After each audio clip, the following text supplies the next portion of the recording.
daha işte tam benlik diyeceğiniz bir tarifle karşınızdayım. Bugün maya maskesi yapıyoruz. Hamur işlerinin vazgeçilmezi olan bu ürün bu videodan sonra cildiniz için de vazgeçilmez olacak. Peki faydaları neler? Öncelikle yapacağımız bu maske hücrelerin yenilenerek cildin onarılmasına oldukça katkı sağlayacak, cildi nemlendirerek yağ dengesini de koruyacak. Cildi derinlemesine temizleyerek akne oluşumunu da engelleyecek. Kuru ciltlerin yaşadığı en büyük problemlerden biri olan cilt döküntülerini ortadan kaldıracak. Cildi nemlendirip beslediği için yaşlanma etkilerini geciktirecek ve kırışıklıkların giderilmesinde de etkili olacak. Düzenli uyguladığınız takdirde cilt lekelerinin de açıldığını fark edeceksiniz. Daha ne olsun? Pürüzsüz, lekesiz, aydınlık bir cilt bizi bekliyor. Bu maske için kullanacağımız ürünler: yaş maya, 1 çay kaşığı kadar süt kullanacağız. 2-3 adet siyah üzüm.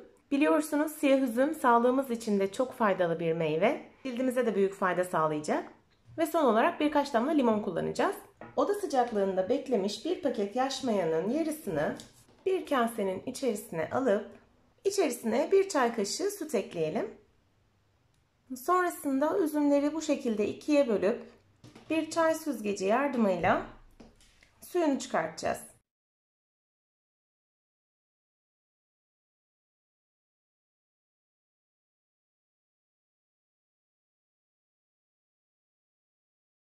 Üzüm suyunu da ekledikten sonra şöyle bir karıştıralım. Yalnız üzümleri teker teker eklemenizi öneririm. Çünkü büyüklüklerine göre bazılarının suyu daha fazla olabiliyor. Önce bir tanesini eklersiniz.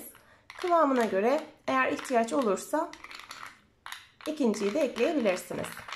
Benim kullandığım üzüm biraz suluydu. O yüzden bir tanesi yeterli geldi. Kıvamının bu şekilde olması gerekiyor. Şimdi son olarak birkaç damla limon ekliyorum. Ve mayayı sürülebilir bir kıvama getirdik. Şimdi gelelim uygulama aşamasına. Her zamanki gibi bir fırça kullanarak yapacağız. Size önerim uygulamadan önce ve sonra fotoğrafınızı çekin ve aradaki farkı kendiniz görün.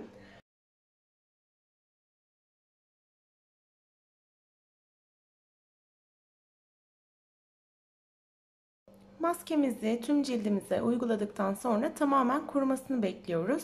Bu aşamada çok fazla konuşmamanızı ve mimiklerinizi kullanmamanızı tavsiye ediyorum. Kurumaya başladığında yüzünüzdeki gerginliği hissedeceksiniz zaten. Beklerken kokusundan birazcık rahatsız olabilirsiniz ama sabredin, pişman olmayacaksınız kesinlikle. Maskeyi haftada 2 kez uygulayabilirsiniz. Tüm cilt tipleri için uygundur. Cildinizi temizlerken ilk önce lavabonun başında kuruyan maskeyi hafif hareketlerle cildinizi ovarak maskeyi yüzünüzden çıkartın. Daha sonra cildinizi devamlı kullandığınız bir yüz yıkama jeliyle yıkayabilirsiniz. Yeni videolardan haberdar olmak için kanalıma abone olmayı ve abone ol butonunun yanındaki bildirim butonundan bildirimleri açmayı unutmayın lütfen. Tekrar görüşmek üzere, hoşça kalın.